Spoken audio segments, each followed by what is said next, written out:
Welcome to the Magellan Class Scanning and Navigation Training module. My name is Ava. I'm the UN Space Fleet's AI voice assistant. In this module, we will review the correct procedure for identifying targets of interest, and then navigating the ship to the desired location. To begin, proceed to the ship's bridge. I have placed some waypoints on your HUD to help you find your way.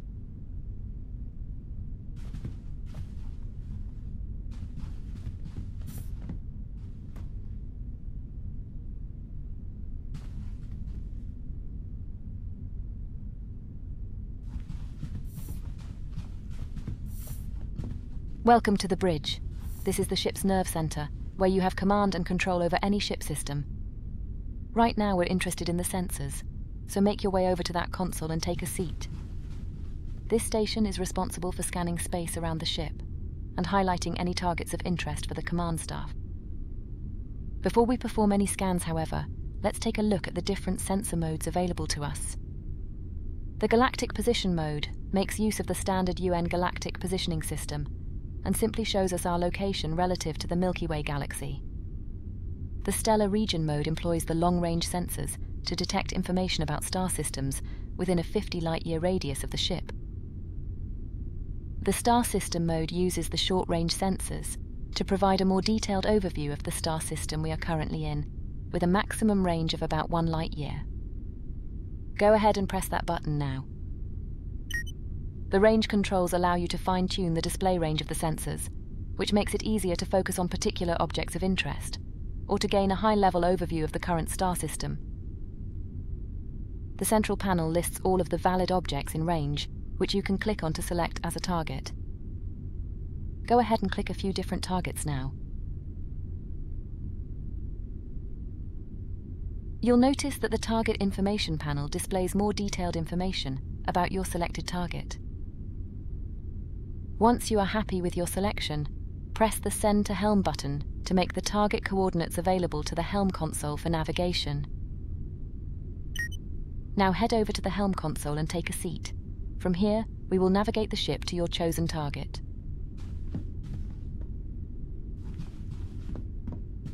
Let's begin by taking a quick look at the various screens available to the helm. The left-hand display is dedicated to navigation and shows both the ship's current galactic position along with its target destination coordinates. The central display deals with the flight controls themselves, including the FTL system, sublight engines, and reaction control thrusters. The right-hand screen features the autopilot controls, toggles for the 3D target indicators, and the ship's navigation lights. Okay, let's retrieve the target information from the sensors by pressing the Use Sensor Target button on the navigation panel. Your target coordinates should now be displayed in this box, which represents your current nav target. The galactic coordinates represent the target's position in the galaxy to the nearest whole light year. The coordinates are relative to the center of our galaxy, the supermassive black hole known as Sagittarius A star. The local coordinates represent the target's position within a star system. The coordinates are relative to the system's center of gravity, which is usually a star, or the barycenter in multi-star systems. While it is possible to fly the ship manually to any location in the galaxy, let's engage the autopilot for now, so that I can take care of that for you. Go ahead. The ship will now automatically turn to face the current nav target, but you will need to manually engage the FTL system in order for us to get underway. You can now engage the FTL system when you are ready. While the autopilot is engaged, I will manage the ship's speed and final approach to the target coordinates, so just sit back and enjoy the ride. The FTL system works by compressing space ahead of the ship and then expanding it behind, creating a bubble of warped space with the ship at its center. The compressed space amplifies the ship's current velocity by a factor of the FTL field strength, so the ship's sublight engines are still used to provide the required thrust. The maximum speed of the ship is therefore a combination of the FTL field strength and the thrust output of the sublight engines. For the Magellan class, this is approximately 300 light-years per hour.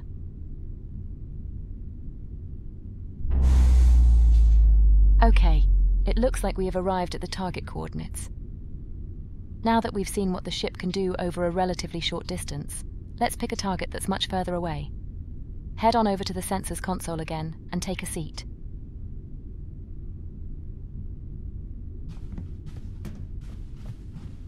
This time we're going to use the long-range sensors. Go ahead and press the Stellar Region button to view our local stellar neighborhood. As before, you can use the display range buttons to increase or reduce the number of displayed objects, depending on your needs. If you click between a few of the objects in range, you'll notice that none of them have any detailed information yet. This is because a sensor scan is required. Let's take a closer look at our nearest neighbor. Click on Alpha Centauri and then click the Scan Target button.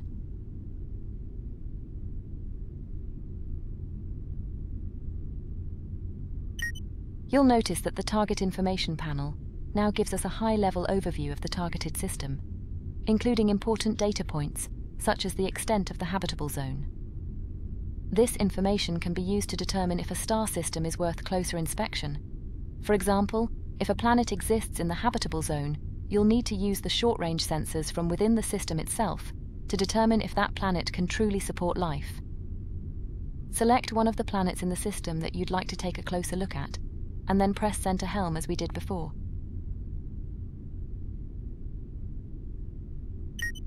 Now return to the Helm console and take a seat once again.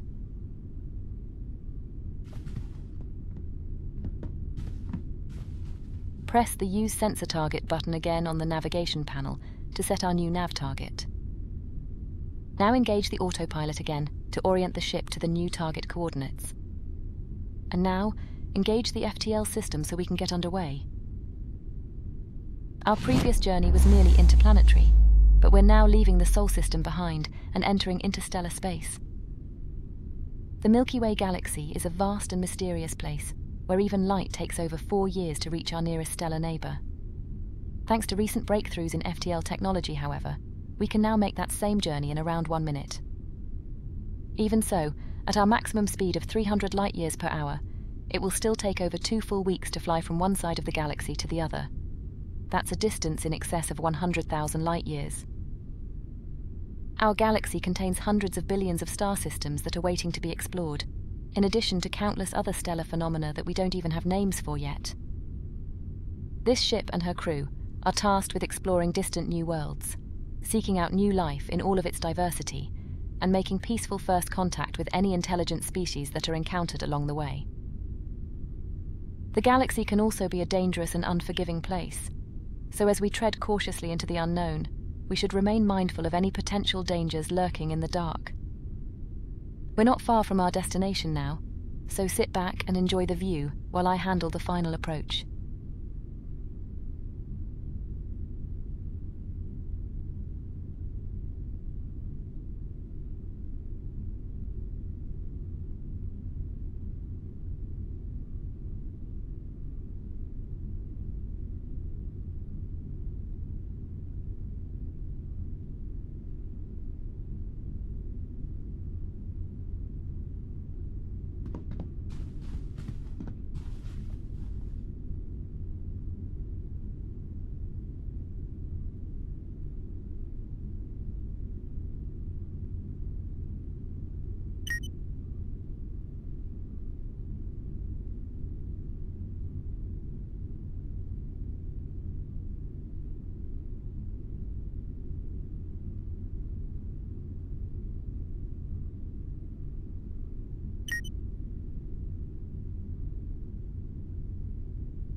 Okay, here we are.